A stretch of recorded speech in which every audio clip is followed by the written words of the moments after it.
BJP ರಾಜ್ಯಾಧ್ಯಕ್ಷ ಚುನಾವಣೆ ನಡೀತಾ ಇರುವಂತಹ ಹಿನ್ನೆಲೆಯಲ್ಲಿ ಭಿನ್ನರ ಬಣ ಹೊಸ ಪ್ಲಾನ್ ಅನ್ನ ಮಾಡಿಕೊಂಡಿದೆ. ಜಾತಿ ಸಮೀಕರಣದ ಕಾರ್ಡ್ ಪ್ಲೇ ಮಾಡಿದ್ದಾರೆ ಯತ್ನಾಳ್ ಅಂಡ್ ಟೀಮ್.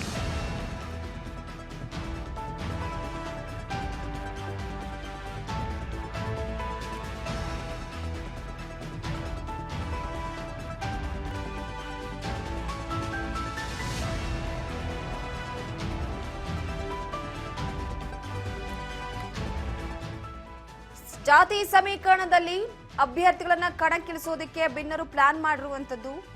ಲಿಂಗಾಯತ, ದಲಿತ ಹಾಗೂ ಒಬಿಸಿ ಅಡಿಯಲ್ಲಿ ಅಭ್ಯರ್ಥಿಗಳ ಪಟ್ಟಿಯನ್ನ ಸಿದ್ಧ ಮಾಡಲಾಗಿದೆ. ಬಿಜೆಪಿ ಪಟ್ಟದ ಫೈಟ್ ಹೇಗಿದೆ, ಯಾವ್ಯಾವ ಸಮುದಾಯದಿಂದ ಯಾವ್ಯಾವ ನಾಯಕರಿದ್ದಾರೆ ಅಂತ ನೋಡೋದಾದ್ರೆ, ಲಿಂಗಾಯತ ಸಮುದಾಯದ ಯತ್ನಾಳ್, ಶಾಸಕ ಯತ್ನಾಳ್ ಅವರು, ಸಂಸದ ಬೊಮ್ಮಾಯಿ ಅವರು, ಅರವಿಂದ್ ಬೆಲ್ಲದ್ ಶಾಸಕ, ಕೇಂದ್ರ ಸಚಿವ ವಿ ಸೋಮಣ್ಣ ಇವರು ಲಿಂಗಾಯತ ಸಮುದಾಯಕ್ಕೆ ಸೇರಿರುವಂತವರು. ಇನ್ನ ದಲಿತ ಸಮುದಾಯದಿಂದ ಶ್ರೀರಾಮುಲು ಅವರು, ಮಾಜಿ ಸಚಿವ ಲಿಂಬಾವಳಿ ಮಾಜಿ ಸಚಿವರಾಗಿದ್ದಾರೆ. ಸೊ ಪ್ರಮುಖವಾಗಿ ನೋಡಿ, ಒಂದು ಕಡೆ ಈಗ ದಲಿತ ಸಮುದಾಯ, ಲಿಂಗಾಯತ ಸಮುದಾಯ, ಒಬಿಸಿ ಸಮುದಾಯದ ವಿಚಾರವಾಗಿ ಸದ್ಯದ ಮಟ್ಟಿಗೆ ಜಾತಿ ವಿಚಾರವನ್ನ ಕನ್ಸಿಡರ್ ಮಾಡಿ ಕಣಕ್ಕೆ ಇಳಿಸಿದ್ರು ಅಂತಂದ್ರೆ ಅಲ್ಲಿ ಇರುವಂತ ಅತಿ ವೋಟಿಂಗ್ ಪ್ರೋಸೆಸ್ ವಿಚಾರಕ್ಕೆ ಸಂಬಂಧಪಟ್ಟಂತೆ ಗಮನ ಹರಿಸಬೇಕಾಗುತ್ತೆ. ಸೊ ಇನ್ನು ಒಬಿಸಿ ಸಮುದಾಯದಿಂದ ಸುನಿಲ್ ಕುಮಾರ್ ಮಾಜಿ ಸಚಿವರು, ಕುಮಾರ್ ಬಂಗಾರಪ್ಪ ಮಾಜಿ ಶಾಸಕರು. ಸೊ ಈ ಹಿನ್ನೆಲೆಯಲ್ಲಿ ಈಗ ಬಿಜೆಪಿ ರಾಜ್ಯಾಧ್ಯಕ್ಷ ಚುನಾವಣೆಯಲ್ಲಿ ಭಿನ್ನರ ಬಣ ಹೊಸ ಪ್ಲಾನ್ ಅನ್ನ ರೂಪಿಸಿರುವಂತದ್ದು. ಇದರ ಮುಖಾಂತರವಾಗಿ ವಿಜಯೇಂದ್ರ ಅವರಿಗೆ ಟಕ್ಕರ್ ಕೊಡೋದಕ್ಕೆ ಬಹಳ ರೀತಿಯಲ್ಲಿ ಟ್ರೈ ಮಾಡ್ತಿದ್ದಾರೆ. ಯಾಕಂದ್ರೆ ಚುನಾವಣೆ ಇದೆ, ಚುನಾವಣೆಯಲ್ಲಿ ಗೆದ್ದು ಬೀಗಲೇಬೇಕು ಅಂತ ಈಗಾಗಲೇ ಒಂದು ಕಡೆ ಸಾಕಷ್ಟು ಪ್ರಯತ್ನವನ್ನ ಪಡಲಾಗ್ತಾ ಇದೆ. ಯಾವುದೇ ಕಾರಣಕ್ಕೂ ಮತ್ತೆ ರಾಜ್ಯಾಧ್ಯಕ್ಷ ಸ್ಥಾನಕ್ಕೆ ವಿಜಯೇಂದ್ರ ಅವರನ್ನ ನೇಮಕ ಆಗೋದಕ್ಕೆ ಬಿಡಬಾರ್ದು ಅನ್ನೋ ರೀತಿಯಲ್ಲೇ ಪ್ಲಾನ್ ಮಾಡಲಾಗ್ತಿದೆ. ಈ ಬಗ್ಗೆ ಮತ್ತಷ್ಟು ಅಪ್ಡೇಟ್ ಕೊಡ್ತಾರೆ ನಮ್ಮ ಪ್ರತಿನಿಧಿ ಬಸವರಾಜ್ ಹೂಗಾರ್ ಸಂಪರ್ಕದಲ್ಲಿದ್ದಾರೆ. ಬಸವರಾಜ್, ಪ್ರಮುಖವಾಗಿ ಒಂದು ಕಡೆ ಬಿಜೆಪಿ ರಾಜ್ಯಾಧ್ಯಕ್ಷ ಸ್ಥಾನದ ಚುನಾವಣೆಯ ವಿಚಾರಕ್ಕೆ ಸಂಬಂಧಪಟ್ಟಂತೆ ಎಲ್ಲರೂ ಕೂಡ ಪ್ರತಿಷ್ಠೆಯಾಗಿ ತೆಗೆದುಕೊಂಡಿದ್ದಾರೆ. ಅದ್ರ ಜೊತೆಗೆ ನೋಡಿ, ಈಗ ಜಾತಿವಾರು ವಿಚಾರಕ್ಕೆ ಸಂಬಂಧಪಟ್ಟಂತೆ ಪ್ಲೇ ಕಾರ್ಡ್ ಪ್ಲೇ ಮಾಡೋದಕ್ಕೆ ಅಸಮಾಧಾನಿತ ಬಣ ಈಗಾಗಲೇ ಮುಂದಾಗ್ತಾ ಇರುವಂತದ್ದು.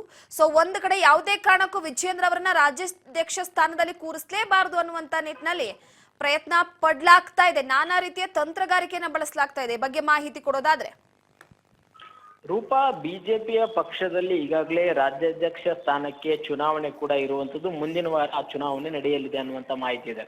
ಹಾಗಾಗಿ ಬಿಜೆಪಿಯ ರಾಜ್ಯಾಧ್ಯಕ್ಷರಾಗಿರ್ತಕ್ಕಂಥ ವಿಜೇಂದ್ರವನ್ನ ಮತ್ತೆ ಮರು ನೇಮಕ ಮಾಡಬಾರ್ದು ಅನ್ನುವಂತ ನಿಟ್ಟಿನಲ್ಲಿ ಬಿಜೆಪಿಯಲ್ಲಿ ಇರ್ತಕ್ಕಂಥ ಒಂದು ರೆಬಲ್ ಟೀಮ್ಸ್ ನಾಯಕರು ಈಗಾಗಲೇ ದೆಹಲಿ ಅಂಗಳದಲ್ಲಿ ತಲುಪಿರ್ತಕ್ಕಂಥದ್ದು. ಹೈಕಮಾಂಡ್ ನಾಯಕರನ್ನ ಭೇಟಿ ಮಾಡಿದ್ದಾರೆ. ಜೆ.ಪಿ. ನಡ್ಡಾ ಅವ್ರನ್ನಾಗಿರ್ಬೋದು, BL ಸಂತೋಷ್ ಆಗಿರ್ಬೋದು, ಸಾಕಷ್ಟು ನಾಯಕರನ್ನ ಭೇಟಿ ಮಾಡಿ ಅವ್ರದೇ ಆಗಿರ್ತಕ್ಕಂಥ ಕೆಲವೊಂದಿಷ್ಟು ಏನೋ ಅವರ ವಿರುದ್ಧವಾಗಿರ್ತಕ್ಕಂಥ ಆರೋಪ ಪಟ್ಟಿಯನ್ನು ಕೂಡ ಸಲ್ಲಿಸಿರ್ತಕ್ಕಂಥದ್ದು, ಅವರ ಅಭಿಪ್ರಾಯವನ್ನು ಕೂಡ ತಿಳಿಸಿರ್ತಕ್ಕಂಥದ್ದು. ಹಾಗಾಗಿ ಈಗ ರಾಜ್ಯಾಧ್ಯಕ್ಷ ಸ್ಥಾನ ಘೋಷಣೆ ಆದಂತ ಸಂದರ್ಭದಲ್ಲಿ ಅಲ್ಲಿ ಸ್ಪರ್ಧೆ ಮಾಡ್ಲಿಕ್ಕೂ ಕೂಡ ಈಗ ಜಾತಿವಾರು ಲೆಕ್ಕಾಚಾರದಲ್ಲಿ ಏನಾದ್ರು ಹೈಕಮಾಂಡ್ ನಾಯಕರು ಮಣೆ ಹಾಕಿದ್ರೆ ಯಾವೆಲ್ಲ ನಾಯಕರನ್ನ ಒಂದು ರೆಬಲ್ ಟೀಮ್ ಅಲ್ಲಿ ಇರ್ತಕ್ಕಂಥ ನಾಯಕರನ್ನ ಅಲ್ಲಿ ರಾಜ್ಯಾಧ್ಯಕ್ಷ ಸ್ಥಾನಕ್ಕೆ ಕಣಕ್ಕಿಳಿಸಬೇಕು ಅನ್ನುವಂತ ನಿಟ್ಟಿನಲ್ಲಿ ಈಗಾಗಲೇ ಒಂದಿಷ್ಟು ಪಟ್ಟಿಯನ್ನು ಕೂಡ ಸಿದ್ಧಪಡಿಸಿಕೊಂಡಿದ್ದಾರೆ ಅನ್ನುವಂತ ಮಾಹಿತಿ ಸಿಗ್ತಾ ಇದೆ. ನಮಗೆ ತಿಳಿದು ಬಂದಿರತಕ್ಕಂಥ ಮಾಹಿತಿ ಪ್ರಕಾರ ರೂಪ, ಈಗಾಗಲೇ ಲಿಂಗಾಯತ ಸಮುದಾಯದಿಂದ ಏನಾದ್ರು ರಾಜ್ಯಾಧ್ಯಕ್ಷ ಸ್ಥಾನ ಕೊಡೋದು ಅನ್ನುವಂಥದ್ದು ಏನಾದ್ರು ಹೈಕಮಾಂಡ್ ನಾಯಕರು ತೀರ್ಮಾನ ಮಾಡಿದ್ರೆ ಅದರಲ್ಲಿ ಪ್ರಮುಖವಾಗಿ ಮೊದಲಿಗೆ ಈಗಾಗಲೇ ರೆಬಲ್ ನಾಯಕರು ಸಾಕಷ್ಟು ಒಂದ್ ಕಡೆ ವಿಜೇಂದ್ರ ಅವರ ವಿರುದ್ಧವಾಗಿ ಆಕ್ರೋಶ ವ್ಯಕ್ತಪಡಿಸ್ತಕ್ಕಂಥ ಬಸನಗೌಡ ಪಾಟೀಲ್ ಯತ್ನಾಳ್ ಅವರು ಕೂಡ ಪ್ರಮುಖ ಮೊದಲ ಸ್ಥಾನದಲ್ಲಿ ಇರ್ತಕ್ಕಂಥದ್ದು. ನಾನೇ ಲಿಂಗಾಯತ ಸಮುದಾಯದಿಂದ ಏನಾದ್ರೂ ಒಂದು ಅಧ್ಯಕ್ಷ ಸ್ಥಾನ ಕೊಡೋದಾದ್ರೆ ನಾನೇ ಅಲ್ಲಿ ಅಧ್ಯಕ್ಷ ಸ್ಥಾನದ ಚುನಾವಣೆಗೆ ನಿಲ್ತೇನೆ ಅನ್ನುವಂತ ಮಾತನ್ನು ಕೂಡ ಯತ್ನಾಳ್ ಅವರು ಹೇಳಿರ್ತಕ್ಕಂಥದ್ದು. ಅದರ ಹೊರತಾಗಿ ಮತ್ತೆ ಬೊಮ್ಮಾಯಿ ಅವರು ಕೂಡ ಸಂಸದರು ಕೂಡ ಇದ್ದಾರೆ, ಮಾಜಿ CM ಕೂಡ ಹೌದು. ಹಾಗಾಗಿ ಅವರು ಕೂಡ ರೇಸ್ ಅಲ್ಲಿ ಇರ್ತಕ್ಕಂಥದ್ದು. ಇನ್ನೊಂದ್ ಕಡೆ ಅರವಿಂದ್ ಮತ್ತೆ ಕೇಂದ್ರ ರೈಲ್ವೆ ರಾಜ್ಯ ಸಚಿವರಾಗಿರ್ತಕ್ಕಂಥ ಸೋಮಣ್ಣ ಅವರು ಕೂಡ ಲಿಂಗಾಯತ ಒಂದು ಕೋಟಾದ ಅಡಿಯಲ್ಲಿ ಕೂಡ ರಾಜ್ಯಾಧ್ಯಕ್ಷ ಸ್ಥಾನಕ್ಕೆ ಒಂದು ಸ್ಪರ್ಧೆ ಕೂಡ ಸಿದ್ಧವಾಗಿರ್ತಕ್ಕಂಥದ್ದು. ಅವ್ರಿಗೆ ಆದ್ರೆ ನಾವು ಬೆಂಬಲ ಕೊಡ್ತೇವೆ ಅನ್ನುವಂತ ನಿಟ್ಟಿನಲ್ಲಿ ಕೂಡ ರೆಬಲ್ ನಾಯಕರು ಈಗಾಗಲೇ ಅವ್ರು ಹೇಳಿರ್ತಕ್ಕಂಥದ್ದು. ಇನ್ನೊಂದು ಕಡೆ ದಲಿತ ಸಮುದಾಯಕ್ಕೆ ಏನಾದ್ರು ರಾಜ್ಯಾಧ್ಯಕ್ಷ ಸ್ಥಾನ ಕೊಡೋದಾದ್ರೆ ಅದರಲ್ಲಿ ಪ್ರಮುಖವಾಗಿ ಮಾಜಿ ಸಚಿವರಾಗಿರ್ತಕ್ಕಂಥ ಶ್ರೀರಾಮುಲು ಅವರು ಕೂಡ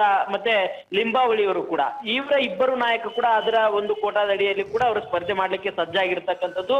ಇನ್ನೊಂದು ಕಡೆ ಒಬಿಸಿ ಸಮುದಾಯಕ್ಕೆ ಏನಾದ್ರು ರಾಜ್ಯಾಧ್ಯಕ್ಷ ಸ್ಥಾನ ಕೊಡೋದಾದ್ರೆ ಸುನೀಲ್ ಕುಮಾರ್ ಮತ್ತೆ ಕುಮಾರ್ ಬಂಗಾರಪ್ಪನವರು ಕೂಡ ಅಲ್ಲಿ ಕಣಕ್ಕಿರ್ತಕ್ಕಂಥದ್ದು. ಹೀಗೆ ಹಲವು ರೀತಿಯಲ್ಲೂ ಕೂಡ ಜಾತಿವಾರು ಲೆಕ್ಕಾಚಾರದಲ್ಲಿ ಒಂದು ಪ್ಲೇ ಕಾರ್ಡ್ ಅನ್ನ ಒಂದು ರೆಡಿ ಮಾಡಿ ಇಟ್ಕೊಂಡಿರ್ತಕ್ಕಂತ ರೆಬಲ್ ಟೀಮ್ ನಾಯಕರು ಜಾತಿವಾರು ಕೊಡೋದಾದ್ರೆ ಇಷ್ಟು ನಾಯಕರಿಗೆ ನಾವು ಏನು ಸಿದ್ಧಪಡಿಸಿಕೊಂಡಿರ್ತಕ್ಕಂಥ ನಾಯಕರಿಗೆ ಕೊಡೋದಾದ್ರೆ ನಮ್ದು ಸಂಪೂರ್ಣವಾಗಿರ್ತಕ್ಕಂಥ ಬೆಂಬಲ ಇದೆ, ಎಲ್ಲರೂ ಕೂಡ ಬೆಂಬಲ ಇದೆ ಅನ್ನುವಂಥದ್ದನ್ನ ಹೈಕಮಾಂಡ್ ನಾಯಕರಿಗೆ ಸಂದೇಶ ರವಾನಾ ಮಾಡ್ಲಿಕ್ಕೆ ಈಗಾಗಲೇ ತಮ್ಮದೇ ಆಗಿರ್ತಕ್ಕಂಥ ಒಂದು ಪಟ್ಟಿಯನ್ನು ಕೂಡ ಸಿದ್ಧಪಡಿಸಿಕೊಂಡಿರ್ತಕ್ಕಂಥದ್ದು ರೂಪ. ಎಸ್, ಮತ್ತೊಂದ್ ಕಡೆ ನೋಡಿ, ಈಗಾಗಲೇ ಪ್ರಮುಖವಾಗಿ ಸದ್ಯದ ಮಟ್ಟಿಗೆ ಯತ್ನಾಳ್ ಟೀಮ್ ಯಾವುದೇ ಕಾರಣಕ್ಕೂ ಕೂಡ ವಿಜಯೇಂದ್ರ ಅವರಿಗೆ ರಾಜ್ಯಾಧ್ಯಕ್ಷ ಸ್ಥಾನ ಮತ್ತೆ ಒಲಿಬಾರದು ಅಂತ ನಾನಾ ರೀತಿಯ ಪ್ರಯತ್ನ ಪಟ್ಟರೂ ಕೂಡ ವಿಜಯೇಂದ್ರ ಬಣ, BS ಯಡಿಯೂರಪ್ಪನವರ ಬಣ ಪ್ರಮುಖವಾಗಿ ಅವರ ತಂತ್ರಕ್ಕೆ ಪ್ರತಿತಂತ್ರ ರೂಪಿಸೋದಕ್ಕೆ ಮುಂದಾಗಿದೆ. ನೋಡಿ, ಯತ್ನಾಳ್ ಆಗಿರ್ಬೋದು ಅಥವಾ ರಮೇಶ್ ಜಾರಕಿಹೊಳಿ ಅವರಾಗಿರ್ಬೋದು, ವಿಜಯೇಂದ್ರ ವಿರುದ್ಧ ಏನಾದ್ರು ಕೆಲವೊಂದಿಷ್ಟು ವಿಚಾರವಾಗಿ ಗುಡುಗುದ್ರೆ ರೇಣುಕಾಚಾರ್ಯ ಅವರು ಎಂಟ್ರಿ ಆಗ್ತಾರೆ, ಸೊ ವಾರ್ನ್ ಮಾಡ್ತಾರೆ. ಅದ್ರ ಜೊತೆಗೆ ಹೈಕಮಾಂಡ್ ನನ್ನ ಜೊತೆ ಇದೆ ಅನ್ನುವಂಥದ್ದು ಒಂದು ಕಡೆ ವಿಜಯೇಂದ್ರ ಅವರಿಗಿತ್ತು. ಆದ್ರೆ ಹೈಕಮಾಂಡ್ ಕೂಡ ರೆಬಲ್ಸ್ ಅವರ ಪರವಾಗಿ ಕೆಲವೊಂದಿಷ್ಟು ವಿಚಾರವಾಗಿ ಒಪ್ಪಿಗೆ ಸೂಚಿಸ್ತಾ ಇರುವಂತಹ ಹಿನ್ನೆಲೆಯಲ್ಲಿ ಎಲ್ಲೋ ಒಂದು ಕಡೆ ವಿಜಯೇಂದ್ರ ಅವರಿಗೆ ತಿಳಿದಿದೆಯಾ, ಸೊ ಈ ಬಾರಿಯ ಚುನಾವಣೆಯ ವಿಚಾರಕ್ಕೆ ಸಂಬಂಧಪಟ್ಟಂತೆ ಬಹಳ ಗಂಭೀರವಾಗಿ ನಾನು ಗಮನ ಹರಿಸಬೇಕು ಅನ್ನುವಂಥದ್ದು? ಖಂಡಿತ ರೂಪ. ಒಂದ್ ಕಡೆ ಬಿಜೆಪಿ ಪಕ್ಷದಲ್ಲಿ ಮಾಜಿ CM BS ಯಡಿಯೂರಪ್ಪನವರ ಒಂದಿಷ್ಟು ಮಾತುಗಳನ್ನ ಹೈಕಮಾಂಡ್ ನಾಯಕರು ಹೆಚ್ಚಾಗಿ ಕೇಳ್ತಾರೆ. ಈ ಒಂದ್ ನಿಟ್ಟಿನಲ್ಲಿ ಅವ್ರನ್ನ ಕಳೆದ ಬಾರಿ ಕಡೆಗಣಿಸಿದ್ದಕ್ಕೆ ಒಂದ್ ಕಡೆ ರಾಜ್ಯದಲ್ಲಿ ಬಿಜೆಪಿ ತನ್ನ ಒಂದು ಅಸ್ತಿತ್ವವನ್ನು ಕಳೆದುಕೊಳ್ಳುವಂತ ನಿಟ್ಟಿನಲ್ಲಿ ಕೂಡ ವಿಧಾನಸಭೆ ಚುನಾವಣೆಯಲ್ಲಿ ಭಾರಿ ಸೋಲನ್ನ ಕಂಡಿತು.